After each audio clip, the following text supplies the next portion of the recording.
un projet de société. Alors, projet de société, pourquoi faire? Vous envisagez quand même gagner et exercer le pouvoir d'État. Alors, vous êtes en train de parler à quelqu'un qui a participé à la rédaction de projet de société par 2 fois pour le candidat Abdoulaye Biotchane. Donc, c'est une question qu'il ne faut pas me poser à moi, puisque c'est le minimum des choses. Maintenant, si vous voulez parler de projet de société pour une élection donnée, ok? Parce qu'aucune loi ne nous impose d'avoir un projet de société. La charte des partis politiques nous demande seulement d'avoir une vision et une idéologie politique. Quand vous êtes quand même membre de l'opposition et vous aspirez à une alternance... Je vais vous dire, il y a beaucoup de malentendus sur le rôle d'une opposition. D'accord? Il y a beaucoup de mépris sur le rôle d'une opposition. L'opposant n'est pas obligé de proposer des choses au gouvernement. Il critique simplement. L'opposant peut se limiter à critiquer de manière dure et sévère. Je n'ai pas à donner mes idées au gouvernement. Si je donne mes idées au gouvernement, ceux qui sont payés par nos deniers publics pour travailler, à quoi ils servent? Si c'est moi, en tant qu'opposant, qui dois aller donner mes idées au gouvernement pour que le gouvernement travaille, donc ceux qui sont payés par nos deniers débarrassent le plancher parce que ce serait la preuve qu'ils sont incompétents et qu'ils attendent de l'opposition que l'opposition vienne proposer. L'opposition n'est pas obligée... Si vous dites que tout est noir et puis vous n'avez aucune alternative, alors pourquoi je vais vous expliquer. Je vais vous expliquer. Vous avez le droit de dire que mes lunettes sont vilaines.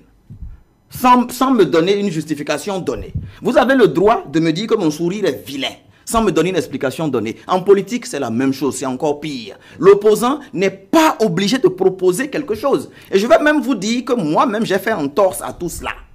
Je vais vous donner plusieurs cas. Le cas du FNPEJ, ça fait combien d'années que je demande que cette structure soit supprimée?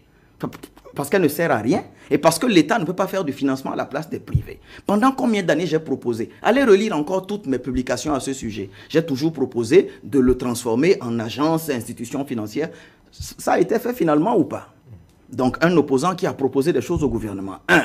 La criette. Je me suis retrouvé 3 fois sur des plateaux avec ceux que le gouvernement présente, ceux que le pouvoir présente comme leur meilleure flèche. Monsieur Jacques Migan, Monsieur Abraham Zizindohwe, Monsieur Alain Orunla, le perroquet intelligent comme il s'appelle lui-même. C'est le ministre de la Communication. Non mais, je ne fais qu'utiliser ses propres mots jusqu'à ce qu'on m'accuse de détresse émotionnelle après. D'accord? Donc, je les ai tous rencontrés sur ce domaine-là de la criette. À ce moment, j'avais dit que la criette ne présente pas du tout les garanties d'une juridiction équitable et juste. À ce moment-là, on m'avait traité de tous les noms. C'est parce que Nouroudine Saka Saleh est opposant qu'il le dit. Quelque temps après, est-ce qu'ils n'ont pas respecté à la lettre les propositions que j'avais faites pour la criette? Le double degré de juridiction, ainsi de suite. C'est pour vous dire que moi-même, en tant qu'opposant, je ne suis pas obligé de proposer quoi que ce soit au gouvernement. Je ne suis pas obligé. Donc, je le fais parce que... Au niveau des démocrates, il n'y a aucun projet de société. Il n'y a qu'une directive. Vous n'avez pas envie de verser vos idées au gouvernement. J'ai le droit de garder mes idées pour moi. Le parti a le droit de garder ses idées pour lui. Un projet de société, ça sera peut-être quand on aura décidé qu'on a un candidat pour la présidentielle. Ceux qui m'écoutent là, ceux dont j'ai été les conseillers, ceux dont j'ai été les adversaires, ils savent au moins qu'il y a une personne au sein du Parti des démocrates auquel on ne peut pas faire l'insulte de demander est-ce que vous avez un projet de société? Parce que j'ai rédigé des projets de société pour eux. Vous êtes candidat? Moi? À quoi? À la présidentielle, peut-être un vice-président ou un président, parce que juste là, on ne sait pas si les démocrates ont un des candidats pour cette élection présidentielle. Alors, il y a une chose qui est certaine. Il n'y a pas d'école pour devenir président de la République ou autre chose.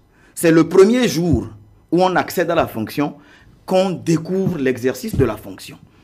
Maintenant, dire qu'on est candidat, dire que telle personne est candidate, telle personne est candidate, si j'étais tout seul, un singleton, j'aurais pu répondre à votre question oui ou non. Mais je suis dans une famille politique aujourd'hui qui est astreinte à une certaine rigueur, à une discipline de parti. Être candidat du parti nécessite un certain nombre d'étapes à franchir. Mais on peut avoir des ambitions. Ah non. Sur ce point, je pense que ce serait hypocrisie de dire que personne ne rêve de devenir un jour président de la République. Je suis très actif sur le terrain politique. Je ne le fais pas parce que j'ai envie de vivre de la politique. Je ne le fais pas parce que j'ai envie de manger grâce à la politique. Si les instances du parti vous désignaient pour être porte-étendard, le président ou le vice-président, qu'est-ce que vous allez répondre? Je vais aller même bien, je vais aller proprement même. Tout est permis, vous avez dit. Non? On va parler. Mais est-ce que déjà au niveau des démocrates, quand même, il y a une candidature envisagée à l'intérieur ou à l'extérieur? On a beaucoup de têtes. On a énormément de têtes et je pense que vous entendez les noms. Hein. Ce n'est pas à moi de vous dire ça. On a beaucoup de têtes. Vous êtes là, c'est tout. Non, moi, je n'ai pas le privilège d'être dans les instances du parti, là où les choses se décident. Je ne suis que membre fondateur. Hein. Je ne suis rien d'autre que ça. Vous participez certainement au débat. Aucune réunion, aucun débat. Je ne suis que membre fondateur. Je ne suis pas dans les instances dirigeantes du parti. Donc, je ne sais pas ce qui s'y passe. Tout ce que moi, je fais, c'est de communiquer avec la base, de discuter avec la base. Pourquoi vous avez choisi spécialement de militer aux côtés des démocrates? Parce que ce n'est pas à mon âge qu'on va entrer dans le parti politique de quelqu'un d'autre. J'ai conseillé des hommes d'État, j'ai conseillé des personnes politiques pendant longtemps, mais je me disais ce n'était pas dans ces partis qu'il faut rentrer parce que je ne voyais pas la possibilité pour moi d'incarner un jour la figure de ce parti parce que ces instances politiques étaient créées seulement pour le combat d'une personne. Donc j'avais émis l'idée d'aller vers un certain regroupement politique. L'idée a fait son bonhomme de chemin, donc je ne peux pas militer dans le parti de quelqu'un sachant que ce n'est que cette personne-là qui sera légitime à être candidat du parti. Donc j'ai décidé d'entrer dans un parti politique où la démocratie interne est valable et où la démocratie interne existe. Ce qui fait que je ne suis pas avec les démocrates.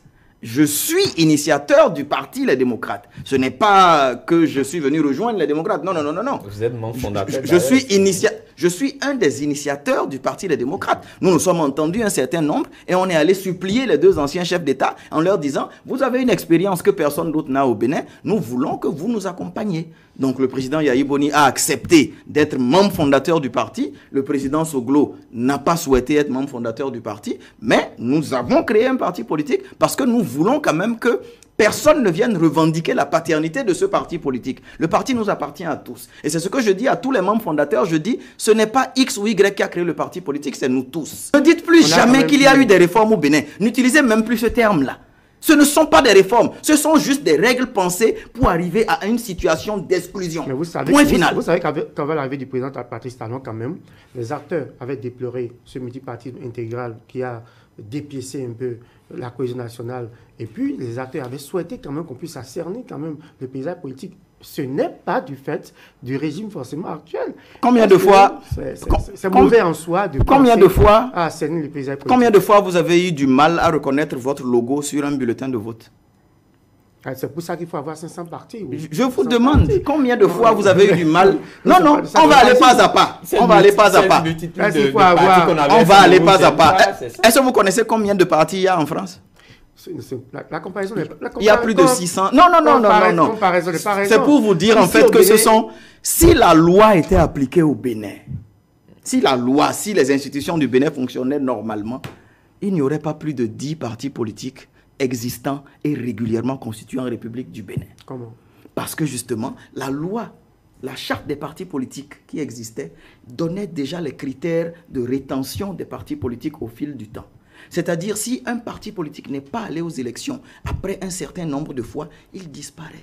Si un parti ne respecte pas certaines conditions, il disparaît. C'est le manque de rigueur de l'État. Et c'est les gouvernements successifs qui ont été non rigoureux pendant tout le temps qui a fait que nous sommes encore dans ce fantasme de multitude de partis politiques. Oui. Si vous connaissez un peu l'Assemblée nationale telle qu'elle a existé depuis les années 90, vous verrez que maximum 8 ou 9 partis sont représentés à l'Assemblée nationale. Le gouvernement voulait corriger les choses, ce que vous reprochez. Le gouvernement n'a rien corrigé. Arrêtez de dire qu'il y a eu réforme. Il n'y a eu aucune réforme. Ce sont juste des règles qui ont été préétablies pour arriver à un dessein donné. Et le dessein, c'était l'exclusion. La belle preuve, c'est que pendant la désignation des maires, pendant l'élection des maires, aujourd'hui, il y a 2 types de maires. Il y en a qui ont été élus, il y en a qui ont été désignés. Pendant cela, parce que ça n'arrangeait pas une certaine frange du pouvoir, ils sont allés s'asseoir en procédure d'urgence pour revoir l'interprétative, ils ont appelé ça. Oui, loi interprétative. Oui, loi. Alors dites-nous ce que vous... N'appelez plus ça loi interprétative non plus. Ça même du mal à sortir de ma pauvre bouche. Une loi interprétative ne vient pas rajouter des dispositions nouvelles, ne vient pas changer des dispositions à la loi existante. Il faut comprendre un peu français. La loi interprétative vient expliquer. Et ce n'est pas une loi qui vient expliquer une autre loi, c'est un décret qui explique une loi. S'ils ne sont pas capables de savoir que c'est un décret, une norme inférieure à la loi qui vient expliquer la loi et qu'ils vont nous sortir des termes du chapeau interprétatif, bon, ça fait le problème. Oui, je suis d'accord que vous êtes dans votre pot de démocrate, mais ça n'a rien à voir. Dites-nous alors ce que vous retenez de positif dans la gouvernance du Patrice Talon. Sur le plan économique, social. Ça, je remarque que la présidence a changé d'aspect. Ça, c'est quelque chose de très visible et de très louable. Hein. Vous saluez au moins, donc... on a un joli palais. Hein. On a un joli palais et les Béninois sont heureux. Ils sont affamés mais heureux. C'est ce que j'ai entendu. Si on était dans un pays normal, le député qui a fait cette déclaration... Il s'est expliqué après. Enfin. Je pense que si on était dans un pays normal, un député, c'est-à-dire quelqu'un qui vit des deniers publics, quelqu'un qui vit grâce aux efforts économiques des populations, il dit cette déclaration, c'est le journaliste même qui est en train de l'interviewer, qui va le corriger, qui va le rectifier sur le champ. Parce que c'est une insulte à la nation entière. On ne peut pas dire qu'on est dirigeant et bénéficiaire des deniers publics d'un peuple qui a faim. Vous voulez dire, donc, que ce peuple qu'il n'y a rien de positif sous le régime du président Patrice Talon? Est-ce que vous me demandez si je suis impressionné ou bien si je vois certaines choses? Mais dites-nous alors ce qui vous a touché au moins de positif. Le niveau d'attente n'est peut-être pas le même. Oui. Moi, je suis peut-être moins impressionnable par certaines choses.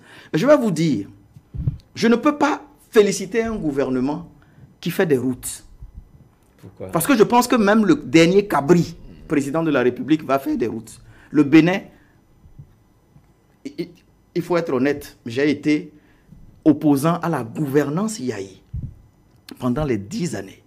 J'ai été opposant à la gouvernance Yahi pendant les 10 années. Donc, opposant à une gouvernance, ça veut dire que vous êtes opposant non pas à une personne, mais au style de gouvernance. Et qui sont ceux qui incarnent le style de gouvernance? Ce sont les personnes qui ont été choisies, oui ou non. Donc, en toute logique, vous voulez que je sois opposant au régime Yahi et vous ne voulez pas que je sois opposant aux mêmes personnes qui ont été dans le régime Yahi et qui sont à 100% évidemment, dans le nouveau régime. Vous êtes actuellement avec le Yahi, vous êtes toujours avec le président Yahi. Je suis opposant à la gouvernance Yahi qui était incarnée par certains hommes. Dites-moi qui est nouveau au sein du régime Talon? Vous êtes avec le président Yahi aujourd'hui? Non. Dites-moi, oui. Qui est nouveau au sein du régime Patrice Talon? Qui sont les anciens? Il y a beaucoup de nouveaux. Il y en a même qui se sont tapés le luxe. Il y en a même qui se sont tapés le luxe de revenir aux mêmes fonctions ministérielles. Jean-Michel Abimbola était ministre de la Culture sous Yahi. Il est redevenu ministre de la Culture. C'est à cause de sa compétence qu'on l'a ramené. C'est pour ça que je dis, j'étais opposant à la gouvernance Yahi. Je ne peux pas être soutien de la gouvernance Talon qui a en son sein les mêmes personnes. Okunlola est nouveau. Pascal Irénée Koupaki est nouveau. Adam Bissam est nouveau. Rachid Badamassi est nouveau. Tous les déglas, ils sont nouveaux. C'est peut-être les mêmes personnes, mais il y a d'autres personnes, il y a d'autres figures. Quand vous citez ceux-là, quelle vision? Il y a d'autres ministres qui n'étaient pas avec Yahi. Vous avez Alain Ouroula, vous avez Ouroula Louadaï, vous avez d'autres. C'est un ami, c'est un ami. Alain Ouroula, c'est un ami. Je ne voudrais pas juger sa personne, donc je n'en parle pas. Ok? Donc, mais je vous dis, il y a forcément une certaine logique qui devrait vous amener. Si vous avez contesté la gouvernance Yahi. Vous étiez très proche de la gouvernance Talon. J'ai été un des artisans. Vous étiez au ministère du Plan. J'ai été un des artisans de la rupture. J'ai été un des premiers artisans de la rupture. Mais justement, on peut revenir d'ailleurs sur cette actualité. Qu'est-ce qui s'est passé en temps? On vous a en griffe viré. Enfin, vous l'avez dit tout à l'heure. On m'a sauvé. On m'a sauvé parce qu'on m'a dit que je ne devrais pas parler. C'est-à-dire, on me contestait le droit. On m'a remarqué, aucun d'entre eux ne m'a fait. Hein. Je ne dois pas ce que je suis à un parmi eux là. Je ne suis pas devenu juriste grâce à l'aide d'entre eux, de l'un parmi eux. Donc, ce pourquoi vous m'avez remarqué, apprécié, mis au devant de la scène, c'est justement parce que j'avais une capacité de dire et de convaincre et de parler de certaines choses. Pourquoi vous voulez maintenant brider ma personne en me demandant de ne plus m'exprimer, de ne plus dire certaines choses? Oui, la position publique. On parle de position publique. Je n'avais pas pris de position publique, les amis. Mais quand on est au couvent, il y a forcément... Je n'avais pris aucune position publique. J'avais eu un échange privé avec un de vos confrères. Avant cet échange privé, la personne avec laquelle j'avais échangé à propos de cela, c'était mon ministre. Il a jugé bon de ne pas dire, de ne pas révéler que lui et moi on en avait parlé. Je ne lui en veux pas pour ça. Chacun a son niveau de conscience, chacun a son niveau d'honnêteté. Ce n'est pas moi qui ai mis sur les réseaux sociaux ce qu'on m'a reproché d'avoir mis sur les réseaux sociaux. J'avais la possibilité en ce moment d'aller dire sur la place publique ce qu'il était. Surtout que la vague était nettement en ma faveur. Tout le monde attendait ce que j'allais dire. Tout le monde attendait de voir ce que j'aurais dit. Je n'ai rien dit justement parce que, respectueux des relations que j'avais avec la personne, je ne pouvais pas aller livrer la personne comme ça sur la place publique. Donc, j'ai endossé ce qui m'a été reproché parce que justement, je n'étais pas venu à une fonction politique parce que j'avais besoin de manger ou parce que j'avais... Je vous rappelle que je n'ai pas pris mon salaire pendant les 4 mois que j'ai fait avec le gouvernement. Du plan également, monsieur, au niveau de la mairie. Au niveau de la mairie de Cotonou, j'ai démissionné en soutien à l'ex-maire qui a été injustement suspendu et révoqué. Mais également, là, vous n'avez pas pris vos prix, mais ça ne vous donne pas une aide suffisante parce que... Non, ce n'est pas une question de suffisance. J'estime que je n'ai pas assez contribué à l'économie nationale pour en vivre. Chacun a ses principes. Je n'ai pas envie de toucher à l'argent public, je ne veux pas. Mais on a dit qu'il faut quand même vivre à la sueur de son front. Vous avez travaillé. J'avais mes économies. Je savais à quoi je m'embarquais en venant travailler pour le Bénin, en venant travailler pour la nation. Et j'avais dit au ministre d'État, je ne ferai qu'un an avec vous en tant que conseiller parce que j'ai mes activités privées. J'ai mes activités privées qui me rapportent. Aucun salaire au Bénin ne peut concurrencer ce que quelqu'un se fait dans le privé. C'est pas possible, sauf à être un voleur ou un escroc ou un racketteur. Et je n'ai pas reçu ce type d'éducation-là. Donc je lui avais dit, je ne ferai qu'une année. Quand vous avez la chance que c'est vers vous qu'on vient proposer, et la proposition du ministre d'État n'était pas la première ou la plus intéressante. Il faut dire les choses telles qu'elles sont. Je ne fais pas de langue de bois. Je suis très proche de Romuald Ouadani et je suis encore plus proche d'Olivier Boucault. Il est toujours de me ramener. Il faut lui rendre témoignage. Mais il sait, nous avons un degré de proximité qui me permet de lui dire non, je ne veux pas, et de lui dire pourquoi je ne veux pas. Ok? Il faut leur rendre témoignage. Donc, ce n'étaient pas les premières ou les plus intéressantes propositions que j'ai eues, hein, qui viennent de M. Abdoulaye Biotchane, mais je me suis dit, l'éthique voudrait que j'ai soutenu quelqu'un pendant 2 élections présidentielles. J'ai été son porte-parole de campagne, ce qu'on appelait, ce qui m'avait été attribué comme poste, c'était conseiller à la riposte. Je me dis, je ne peux pas aller travailler avec un autre. Et je voyais même en termes de profil, je me disais, c'est peut-être la personne la mieux accomplie au niveau professionnel avec laquelle je pouvais travailler. Donc, quand il m'a fait la proposition, j'ai dit, conseiller juridique, je n'en veux pas parce que c'est ennuyeux dans une administration. Je lui ai dit, je suis passé à un niveau de proposition où je ne peux aller que pour un poste comme conseiller au secteur privé. Et c'est ce pourquoi j'ai été nommé. Quels sont vos rapports aujourd'hui avec Abdoulaye Biotchane également avec... Je comprends que vous n'avez pas l'habitude que lorsque quelqu'un n'est plus avec celui qui l'avait soutenu, que cette personne commence à déblatérer, à verser dans les injures. Ce n'est pas l'éducation que j'ai reçue. On a des relations qui sont humaines. On ne sera plus jamais collaborateur ou partenaire politique. Ça, c'est clair, je le lui ai dit clairement. Pourquoi vous dites jamais? On sait jamais. On n'est plus dans le même camp politique. Justement, mais demain, rien ne prouve que vos chemins vont se rencontrer. Je ne sais pas lequel de nous est dans l'erreur. C'est peut-être lui, c'est peut-être moi. Il est au gouvernement aujourd'hui. Donc, à l'instant où je parle, lui et moi ne pouvons plus être collaborateurs politiques. Parce que je suis son adversaire politique. Et avec Léa Dissoglo, vous avez... Léa Dissoglo est resté pour moi un grand frère et quelqu'un dont l'honnêteté m'a marqué. Toutes les fois que j'ai la possibilité de le voir quand je suis en Europe, j'ai ma famille qui y vit, je passe du temps avec lui, je le vois autant que je peux. Je ne renie pas mes relations. Est-ce qu'il est intéressé par le Parti Les Démocrates? Est-ce que vous en avez parlé avec lui? Ah oui, on en parle très souvent. On en parle très souvent. L'ex-Renaissance du Bénin est membre du Parti Les Démocrates. Il y a beaucoup de personnes. Alexandre Ntonji, Joseph Tamegnon, il y en a beaucoup. Joël Godonou, un des vice-présidents du parti, c'est Joël Godonou, apparenté RB, beaucoup plus proche de Léa Dissoglo que d'autres personnes. Donc, il n'y a pas de secret par rapport à cela. Hein.